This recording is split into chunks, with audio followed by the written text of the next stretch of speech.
At Lambeth Palace Library. My name is Lara Artemis, I'm the Senior Conservator here, and you'll also see a few members of the team working on specific conservation projects currently on the go. I will take you through a few studio spaces as well, so and I think at the end of this you'll have an opportunity to ask questions. So here's your virtual tour.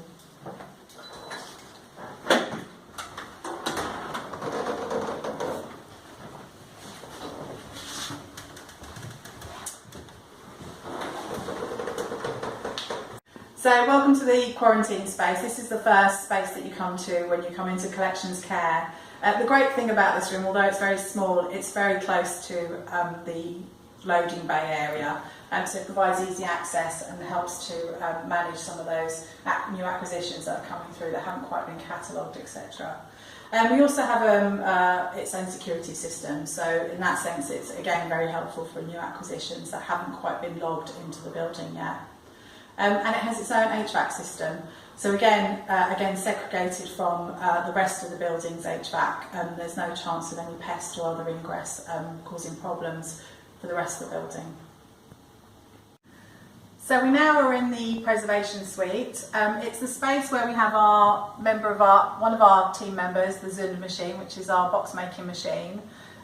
We have made a massive amount of boxes for the collections move, nearly 40,000 boxes on this machine, so it has been very busy over the past few years. This is a space that's supposed to be clean, dry. It manages some of the exhibition needs that we have, and we will be having when we have our new exhibition space set up. We have a mount cutter and we have the curator in here, and we do our encapsulation. We also have our encapsulation of collections. We also have our bulk storage for large format conservation materials to store as carefully and sensibly as possible.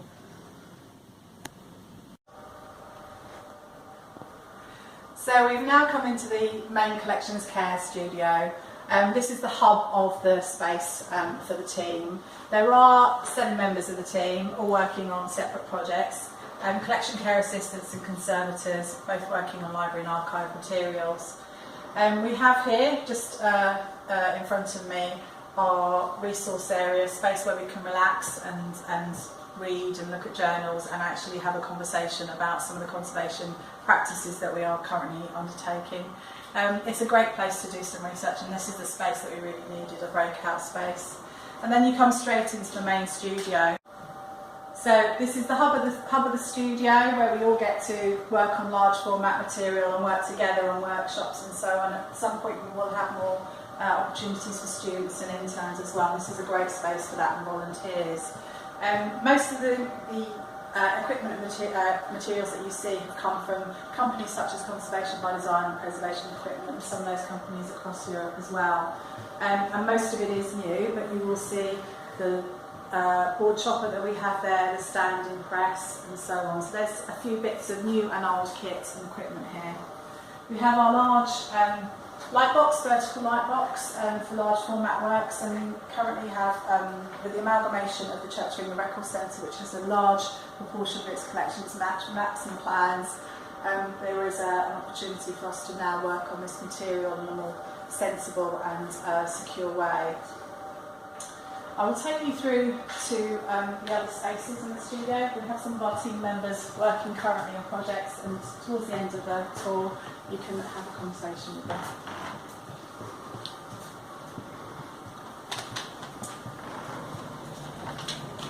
You're now in the laboratory. It's a space very typical in conservation units. Again, a clean, sterile environment. It's here really to focus on wet work, chemical usage. We have again new kits and equipment. We still have our historic large sink, of course, but we have deionized water. We have all the benching that you see is mobile. So we've been trying our best to make sure that we can create a space that works for everyone. We have our fume cupboard here with our Kosh cabinet for all our chemicals. We're trying our best to calm down on the amounts of chemicals that we bring in, and we're trying to work towards a more greener approach to chemical usage. We also have a vacuum table here from Willard, recently purchased, and we will be using that for some of the treatments that we are going to be working on over the next few months at least.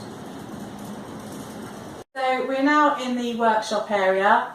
This predominantly is to do work around dirty works, leather pairing and so on. We have some a gold tooling corner as well for finishing on bindings. A lot of that work we don't do as much as we used to, but we do have the facility here to be able to do this, and certainly with students and others that we would continue to do that. But generally this is a space to work on using quite heavy tools and equipment, including a Dremel. We have a workmate, so we'll be using the angle grinder and so on for certain new bindings that we'll be making. We also have quite a large collection of finishing tools. Some of them have been here forever as part of the Lambeth Palace Library collection, and some of them have been acquired over the years. And some of them I think British Library staff might recognise them from many years of working here as well. And at some point we will start to look at making a proper library of these tools. And now I'll introduce you to Maria, one of our conservators, who's actually working on the Court of Arches collection, an NMCT funded project. So those are part of the Court of Arches collection, the series BPB, that they were in really poor condition. We found bundles like this. This is paper, this is the parchment, the dirt, you can see how it is. We have everything. Pest damage, mold damage, water stains, a lot of dust, probably everything. And I haven't opened it yet. The idea is actually to make them accessible to research. This is an example of one that is finished with a lovely seal. This is actually the only part of printed that we have found. Everything else is manuscript. And we have bundles of parchment like this, quite rigid, and everything fold inside the bundle. And the damage, you can see, is quite a lot. And those are some of the paper that we found inside. Those were inside this one, pretty fragile. This is parchment. Inside we have the paper. You can see. This one has been already cleaned. It doesn't look like that it has, but the mold, the tears, everything is. This is the outside. And those were inside. Occasionally we have a jigsaw puzzle to find, so this was kind of a little ball of scratch paper, and I think it is a perfect match. So I will put the date, and that's it. It's actually, but you know, it's still in process.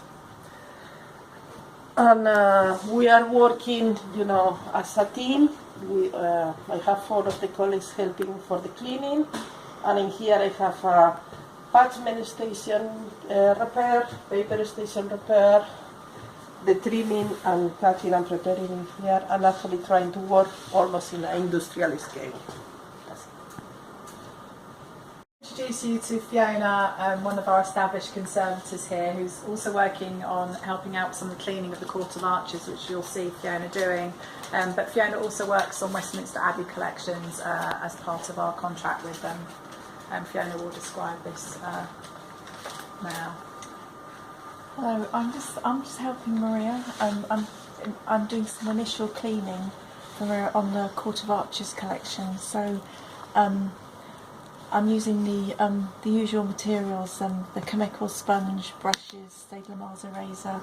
So I'm cleaning, taking care around the vulnerable areas, getting it initially clean for Maria. And one of the really lovely aspects of this project is all this gorgeous handmade paper that we get to see. So it's very interesting to be looking. Not the documents are interesting, but the materials are very interesting too that they're made of. But my next project is I'll be working on a book that's coming from Westminster Abbey, and I've just started to assess this project and this book. It's 1615 full leather binding paper text block, and as you can see, the spine leather has completely come away, and as a result of that, we've got the sewing supports, and the sewing has failed. The sewing supports are broken, and the sewing has failed, and so the text block will need to be resewn, and there'll be a reback done. But luckily, we still have the end bands in place, because they often get lost when the spine leather goes missing. So we have to put that back together again. I'm going to go back to the library. So we've come to the end of the tour, really. We have just spoken about some of the conservation aspects of our role, but we also have a massive amount of preventive to work with, especially with this new building, this beautiful new building that we've moved into recently. So we are keeping an eye on the needs of that, particularly around the environment and some of the cleaning systems that we might have in place for this. I will introduce you to Avery Bazemore. And this is our beautiful live feed from the building management system. We do have a separate standalone set of monitors, but this helps us respond to problems more quickly. You can see it has a nice traffic light system. On the left there we have temperature. The bottom half is all offices and other inhabited spaces. So, and people like to be warmer than books, so it's not too concerning that those are a bit high, and the two at the top are the floor above the offices, so it's not too unexpected that those are a bit high. And on the right there we have the humidity, and the ones in yellow are only 0.3% below the threshold, so not too concerned about that yet. But it's very nice to have. Finish off some of the nicer features of the studio, things that we brought in from after looking at other conservation studios around the country. We noticed great chairs like the Haag chair, which is a very useful bench high chair that we can work with ergonomically and for all sorts of shapes and sizes. It has been a great chair to use. And also our tool stations, the panorama system at Conservation by Design can be very bespoke, and it's set up a great tool station system for all our tools that can make it look actually quite like surgery, and it's always the best way to work. And we have these on mobile stations. As we said, the height adjustable benches have been really helpful in that as well. So goodbye from Collections Care at Lambeth Palace Library. We hope to see you at the conferences in the coming weeks, but at some point hopefully also we'll get to see you physically in our lovely new studio, and you'll get to see the collections in action. So thank you for watching, and we'll see you soon. Bye! Transport. I usually work with collection care, but today I'm helping out the garden.